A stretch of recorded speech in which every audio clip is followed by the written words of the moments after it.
Tonight, I can understand why they would not want me on a debate stage with Donald Trump. the GOP battle begins. A look at the 2024 election and who could be the Republican nominee. Plus, from In God We Trust to the fight over immigration. We'll break down the political atmosphere in the Lone Star State. And It only takes 6 inches of rushing water to sweep you and your car off the roadway. a look at the devastating flooding facing the country. All this and more tonight on Faith Nation.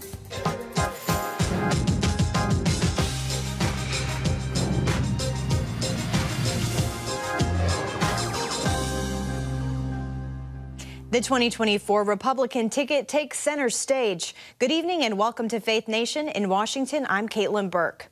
The midterm elections are just months away, but it's the 2024 vote taking the top spot in many minds, with the big question being who will lead not just the GOP ticket, but the Democratic one as well.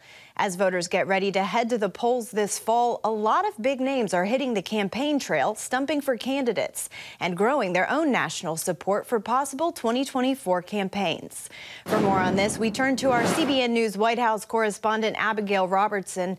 Abigail, who have we started to hear from? Well, Caitlin, over the weekend, former Vice President Mike Pence raised eyebrows at the Iowa State Fair, leading to further speculation he's planning a 2024 presidential run. I'm in Iowa for one reason and one reason only, and that is that Iowa and America need 6 more years of Senator Chuck Grassley. Pence claims his current focus is helping GOP candidates win back the House and Senate, and he'll assess future plans next year. After the first of the year, my family and I will do as we've always done, and that is reflect and pray on where we might next serve, where we might next contribute. But today, it's all about winning back the Congress and re-electing Senator Chuck Grassley. Pence also hinted he's open to testifying before the January 6th committee. But if they present a formal invitation for the committee, I've said we'll give it due consideration, but we'll do so reflecting on the unique responsibilities that I have to defend the prerogatives of my office as Vice President. Congresswoman Liz Cheney told ABC News' Jonathan Karl she hopes he does. When the country has been through something as grave as this was, everyone who has information has an obligation to step forward. So I would hope that he will do that. Fresh off a primary loss, Cheney's considering her own presidential bid and vows to stop former President Donald Trump from winning again. I think we have to make sure that he is not our nominee. We have no chance at winning elections if we are in a position where our party has abandoned principle and abandoned value and abandoned fundamental fidelity to the Constitution in order to embrace a cult of personality. Trump holds a substantial lead in 2024 GOP primary polls, with Florida Governor Ron DeSantis consistently a distant second place. Aren't you glad to live in a free state? And on the Democratic side, I don't think he would win. I don't think a lot of people are happy with him.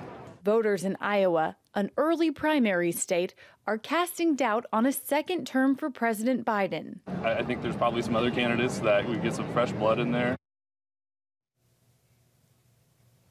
Even though recent polls show most Democrats would prefer a new candidate to run in 2024, Biden reportedly plans to launch his re-election campaign after the midterms, opening the door for a possible rematch with former President Donald Trump. Caitlin? Thanks, Abigail. And case in point, a new poll from NBC News gives a pretty clear look at how voters feel about the president heading into midterms. The poll revealing that 3/4 of the population think the country is headed in the wrong direction under President Biden's leadership, and 58% worry America's best years may already be behind us. This as Biden's approval rating remains below 50%. 538, which provides a weighted average approval rating from a number of polls, bringing him in this week at 40.6%. With the midterms less than 3 months away, President Biden's approval is certainly set to play a factor.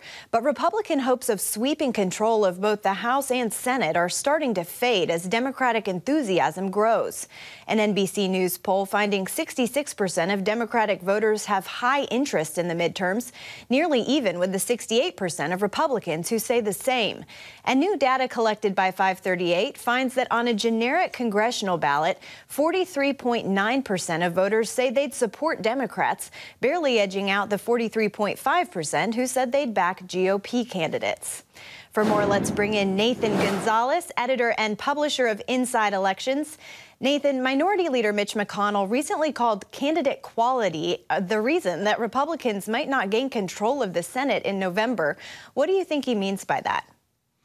Well, I think it was maybe a passive-aggressive way of encouraging some of his nominees to get on the ball. I mean, it's clear that Republican nominees in Georgia with Herschel Walker, Dr. Mehmet Oz in Pennsylvania, J.D. Vance in Ohio, are making those races more difficult than they need to be. I mean, typically when you have a midterm election with a president's job approval rating near 40%, some of these close races or in close states or states in Republican states such as Ohio, Republicans should be winning these races. And right now they are neck and neck or behind in key places with a couple months to go. And so the Senate is up for grabs. 2024 is fun to talk about, but these 2022 races are very important. When it comes to the 2022 races, what about the House? Do you agree that it's likely Republicans will gain control there? I think Republicans are still in the driver's seat. They only need a net gain of 4 seats out of 435 total, so that's not very much. But this is a closer midterm election than what we saw 6 months ago or 12 months ago. If Democrats look like they were on the consistent decline, potentially into a Republican wave, but over the last few months, particularly post Dobbs' decision from the Supreme Court and post-reversal of Roe v. Wade, Democrats have rebounded a bit in their enthusiasm. And I think we're looking at, instead of a great Republican election, maybe just a good Republican election with the majority still at stake. Now, I do have to bring up 2024. We're starting to see possible candidates surface. If the former president decides to run, does anyone else stand a chance of beating him for the nomination? I think you could see, we still don't know whether he's going to get a serious challenge or not. I'm not in the camp that says that Florida Governor Ron DeSantis would challenge him, but I don't think we can rule it out. We'll see where the legal proceedings take the president over the next few months and how that plays out. But I do know, in listening to Abigail's report, that politicians just don't show up at the Iowa State Fair by accident. Vice President Pence and others are absolutely positioning themselves to run. But a lot of the field, the Republican field, will depend on whether the former president runs or not. If he doesn't, then it's going to be a wide open race.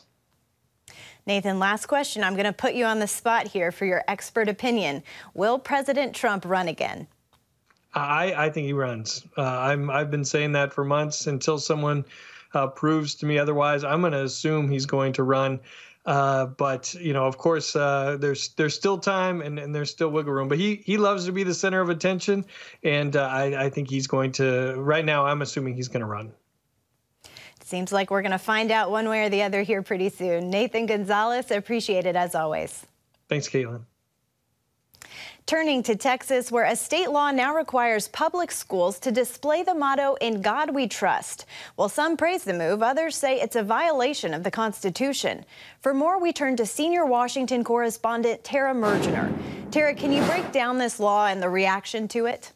Well, Caitlin, the national motto is popping up all over Texas classrooms now. This new law requires public schools to display these signs if they are donated or bought with private donations. The In God We Trust Act was sponsored by Texas Republican State Senator Brian Hughes and passed last year. It says a public, secondary, or institution of higher education must display a durable poster or framed copy of the motto in a conspicuous place. Now, of course, not everybody is pleased with this, citing concerns of separation of church and state. In fact, several states in recent years have also mandated display of the motto, most recently Kentucky, Louisiana, and South Dakota. There's a lot going on politically in Texas right now. Debates over abortion, immigration, and a heated governor's race. What's the atmosphere in the Lone Star State?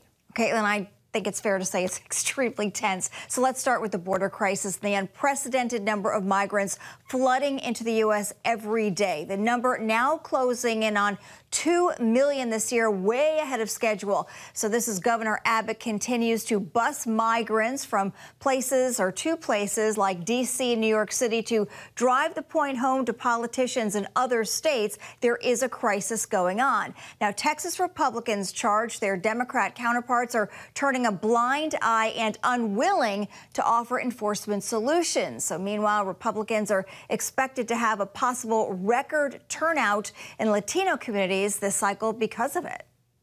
Now, on education, that's another big one. Teachers are also going back to school amid rising political tensions, not only dealing with staff shortages, but facing increasing pressure from LGBTQ and critical race theory activists in their communities. The United Educators Association represents thousands of teachers across the state and says this is the worst political environment for public schools in years, with education being scrutinized like never before. Tara, you actually lived in Texas for a long time. Based on your experience there, do you think it's actually possible the state could be turning blue? Yes, that's been the question for many years. People keep asking it. So while Democrats do hope to win on issues, social issues, gun control, and concerns over the power grid, climate control, the reality is Republicans still dominate Texas politics despite the state's changing demographics. Now, Democrats have not won a state election in Texas for decades. Texas is also seeing the potential shift of Hispanic voters to Republicans. Now, the Rio Grande Valley, where newly elected Republican Myra Flores was just elected, has not seen this much attention in years, Caitlin. Tara, thanks for your insights. The nation's top infectious disease expert is stepping away from public service. Dr. Anthony Fauci announcing today he'll retire in December. Fauci became a source of nationwide praise and scrutiny during the COVID-19 pandemic. He currently serves as the White House chief medical advisor. In a statement today, President Biden praised Dr. Fauci's work, saying, quote, "As he leaves his position in the U.S. government, I know the American people and the entire world will continue to benefit from Dr. Fauci's expertise in whatever he does. Whether you've met him personally or not, he has touched all Americans' lives with his work." Extreme weather in America, the threat of upcoming flooding, and areas already hit hard. Find out where it's headed next when Faith Nation returns.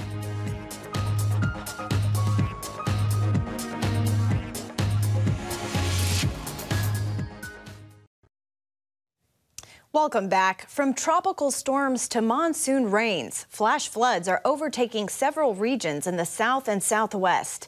CBN News correspondent Brody Carter is following this multi-day rain event. Brody, a lot of these states were previously experiencing drought-like conditions. Is that making matters worse? Caitlin, it certainly is. Many of these areas, they haven't seen substantial rainfall this entire summer. That makes it difficult for the ground to absorb so much rain falling in such a short time, leading to this flooding. It's monsoon season here in the Southwest. Sunday, more than 100,000 people in the U.S. were under flash flood watches. Tropical rains pummeled drought-stricken regions, triggering life-threatening conditions across several states. Ever been this close to a flood before? Me neither. In New Mexico's Carlsbad Caverns National Park, about 150 people had to be evacuated after being stranded for hours due to impassable roads. Nobody knew what time we could leave. We thought maybe a couple of hours. We didn't realize we could be there all night. In Utah, rushing water forced several hikers at Zion National Park to seek higher ground. 29-year-old Jaital Agnihotre of Tucson was swept away. This video posted on social media shows someone being carried by rushing water. Her brother believes it's the last time she was seen. More than 7 inches of rain fell in 3 hours in Dallas County overnight into Monday. Amazing footage shows rescue teams swimming through flooded roads to save drivers from submerged vehicles. Just south of Tucson, this car barreling down a flooded road shows the danger flash floods pose.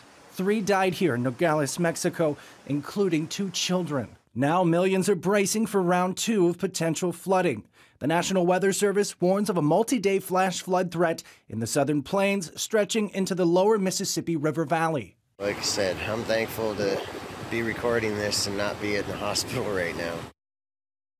Well, this is the fourth 1 in 1,000 year rainfall event taking shape in the U.S. this summer. Meantime, the Northeast is hoping for some much needed rain. Southern New England could see more than 1 inch of rain through tomorrow. Caitlin, back to you.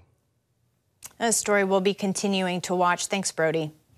3 members of Arkansas law enforcement are off duty indefinitely. A quick warning, the clip we're about to play is very violent. This viral video shows the officers brutally beating a man they were arresting Sunday morning. Arkansas State Police are now investigating the use of force, and the 2 Crawford County Sheriff's deputies seen in the video have been suspended. A police officer from Mulberry has also been put on leave. The man they were arresting was taken to the hospital and treated for injuries before being taken to jail. Arkansas Governor Asa Hutchinson says he's spoken with the state police about the investigation. Meanwhile, outrage over the beating is growing. The power of a plant in a pill. See the science behind groundbreaking biotechnology from Israel when we come back.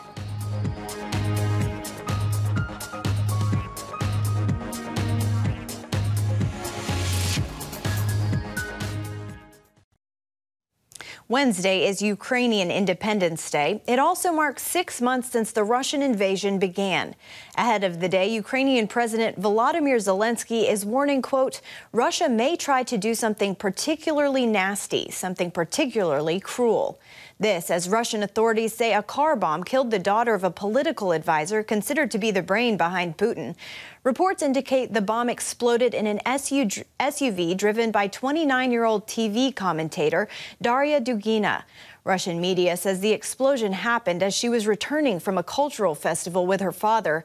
Daria's father, Alexander Dugina, is a nationalist philosopher and a part of Putin's inner circle.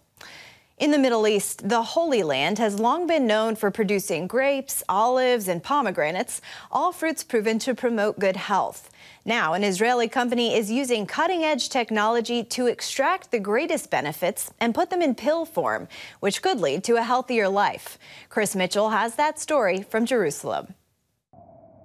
God gave us 500,000 plants that all themselves carried critical, active, medicinal compounds that are so important for the human body.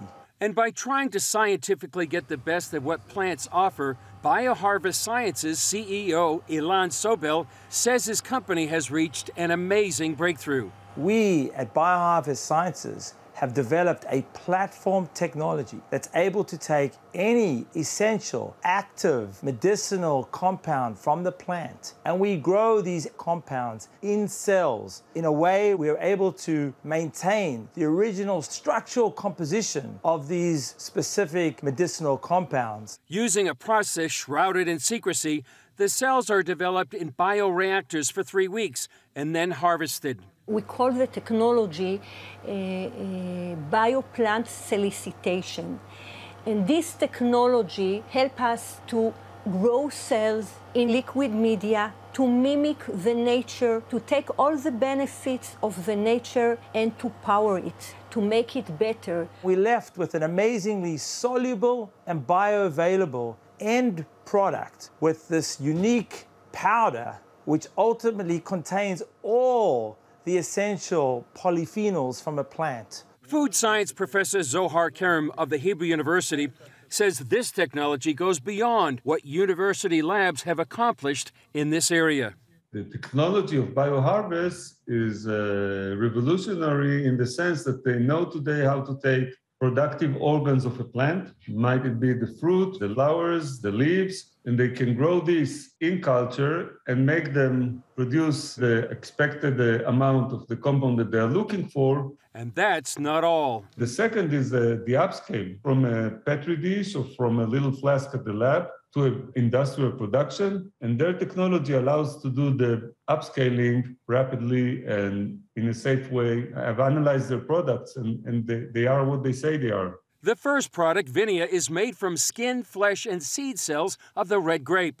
Scientists got the idea from what's called the French paradox. French people, they generally have a very fatty diet. Lots of pâté, lots of liver, lots of cheeses. But they have very good cardiovascular health. And the scientists realized it was from moderate consumption of red wine. They realized it was from a combination of polyphenols from the red grape. There's one king polyphenol called piceid resveratrol. Each capsule of Vinia in this jar contains the same amount of piceid resveratrol as a full bottle of red wine, or 1,000 grapes, but without the sugar, the alcohol, or the calories. Together working with other polyphenols like catechin, quercetin, tannins, and anthocyanins, they work together in order to provide this really excellent cardiovascular health.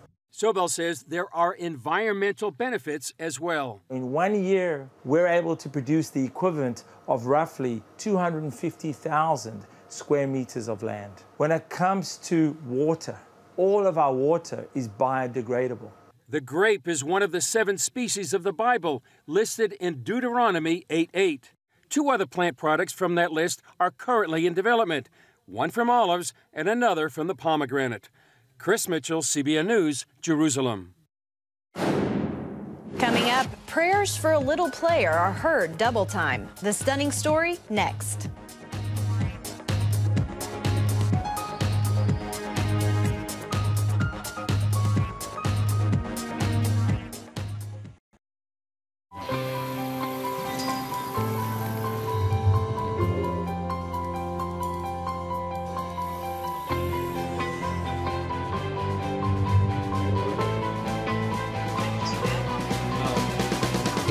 Region's first ROTC graduate student.